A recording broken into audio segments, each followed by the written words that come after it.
का स्वरूप में कथा आती है। आप हमने सुनी तो होगी हमारे और फिर भी आज शिव महापुराण में निकली है तो आप स्मरण करें। कुंभकर्ण का बेटा मूलकासुर मूल में पैदा हो गया। कुंभकर्ण को मालूम पड़ा मेरा बेटा मूल में पैदा हुआ। कुंभकर्ण ने काशियों से कहा कर कह दिया इसको जंगल में फेंक ले जाओ, उसको वन में डाल ले जाओ, इसको जंगल में फेंक।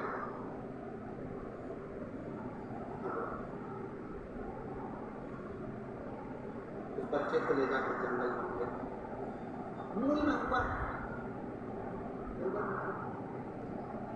जंगल में फेंका।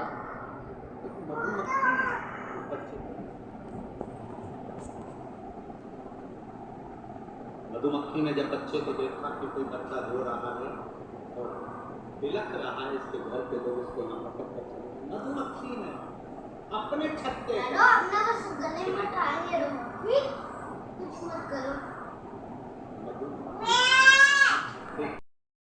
किसी उस स्त्री से पूछना, मांग में तो सिंदूर डाल लेती है, भले तो कैसी भी दिखे पर तुम मांग खाली नहीं कहती है, उसका कारण क्या है? तो स्त्री कहती है कि मैं कितना भी बोझा ढोलूं, मेरा पति मेरे साथ में।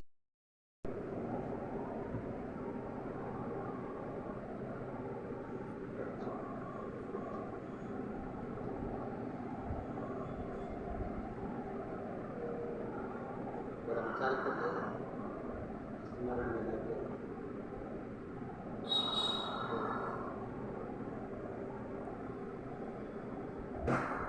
मांग का सिंदूर इतना प्रबल होता है, वो करो उनका स्वरूप में कथा आती है। आप हमने सुनी तो होगी हमारे और फिर भी आज शिव महापुराण में निकली है तो आप स्मरण करें। कुंभकर्ण का बेटा मूलकासुर मूल में पैदा हो गया। कुंभकर्ण को मालूम पड़ा मेरा बेटा मूल में पैदा हुआ। कुंभकर्ण ने काशियों से कहा कर कह दिया इसको जंगल में फेंक ले जाओ, उसको वन में डाल ले जाओ, इसको जंगल में फेंक।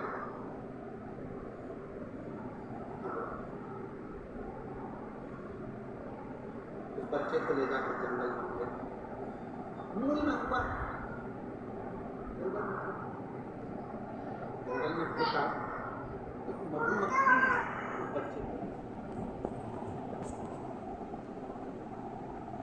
मधुमक्खी ने जब बच्चे को देखा कि कोई बच्चा रो रहा है और बिलख रहा है, इसके घर के लोग उसको यहाँ पकड़ कर चले। मधुमक्खी ने अपने छत्ते कुछ मत करो।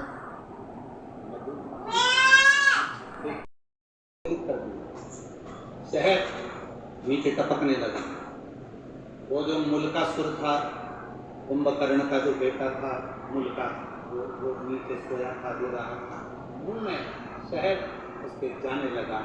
मुंह का धीरे धीरे धीरे धीरे रोना बंद कर दिया। दूसरी मधुमक्खी आ गई, तीसरी मधुमक्खी आ गई। बहुत सारी मधुमक्खियों ने उस बालक को पाल पोस बड़ा करा और उसका नाम मूलका। कुंभकर्ण का बेटा। कुंभकर्ण के दोनों बेटों का चरित्र बड़ा विचित्र है। एक करकटी से पैदा हुआ भीम, जिसको शिव जी ने मारा था, तो भीमाशंकर मेरे भोलेनाथ का 12 ज्योतिर्लिंग में से ज्योतिर्लिंग भीमाशंकर। और दूसरे नाम पर यह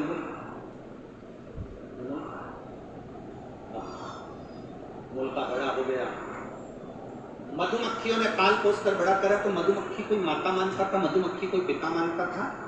एक मधुमक्खी से उस मूलका ने माँ, अब देखो हमारा सनातन धर्म कितनी सुंदर बात कहता है, मानो तो गंगा। आप अगर एक पाषाण को, एक पत्थर को भी पूज रहे हो तो पत्थर भी तुम्हारी नैया पार कर सकता है, जिसके तुम विश्वास, भरोसा, टकराया हो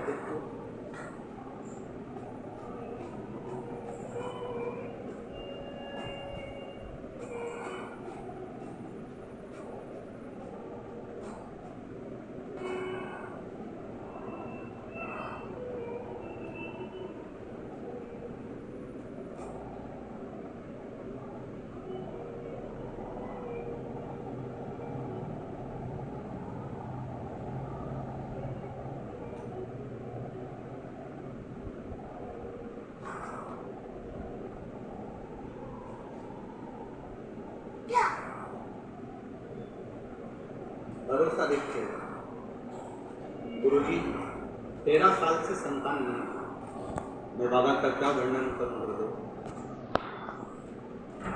वो पत्र में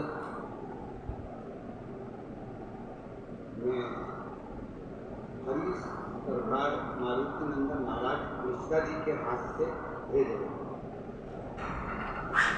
पत्र भेज रहे ये पत्र मैंने महाराज जी के हाथ से भेजा। मैं दिल्ली से लाइव देख रही हूँ इस कथा को। कदरवा धाम सरकार के चरणों को नमन करती हूँ। गुरुदेव ये पत्र में हनुमान हरी सरकार मारुति नंदन महाराज जी मिश्रा जी के माध्यम से भेजे। गुरुदेव 13 साल से मेरे यहाँ बच्चे नहीं थे, मैं बाबा का क्या वर्णन करूँ।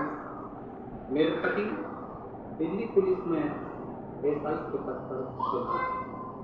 मेरा नाम वीर सिंह यादव है, मेरे पति का नाम मंजू यादव है।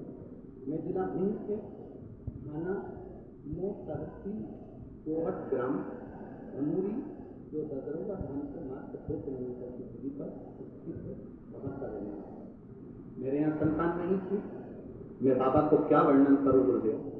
सब जगह गए, कोई सुख ना मिला, तब शिव जी पर एक लोग का जल चढ़ाना प्रारंभ करा। और मेरी पत्नी ने मुझसे कहा, तो मैंने मेरी पत्नी से कहा क्या शंकर जी पे जल चढ़ाने से औलाद हो जाती है, संतान हो जाती है? अगर ऐसा होता तो पूरा विज्ञान फेल हो जाता, पूरा साइंस फेल हो जाता। फिर भी गुरुजी मेरी पत्नी मुझे रोज पानी का लोटा हाथ में पकड़ाती है, डॉक्टरों ने 13 साल से जांच करने घर वालों ने कहा कि तुम्हारी कभी संतान नहीं होगी।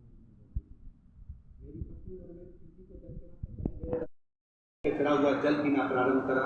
बाबा की कृपा क्या होती है गुरुदेव।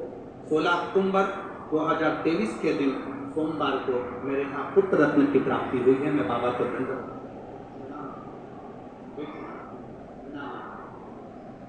शिव कृपा किसी को केवल एक सनातन हिंदू धर्म ऐसा है, भारत की भूमि पर सनातन धर्म ऐसा है जो पत्थर में भी प्राण है। सनातन हिंदू धर्म केवल ऐसा है जो विश्वास को पक्का करता है, भरोसे को दृढ़ करता है और परमात्मा को आप में से कई माताएं ऐसी बैठी हैं जिन्होंने पशुपति व्रत करा होगा और बाबा ने किया होगा, एक लोग का जल चढ़ाया होगा, बाबा ने किया होगा, कदरवा धाम आए होंगे तो हनुमान जी ने किया होगा। संसार में जन्म लिया है तो हम लोग परमात्मा की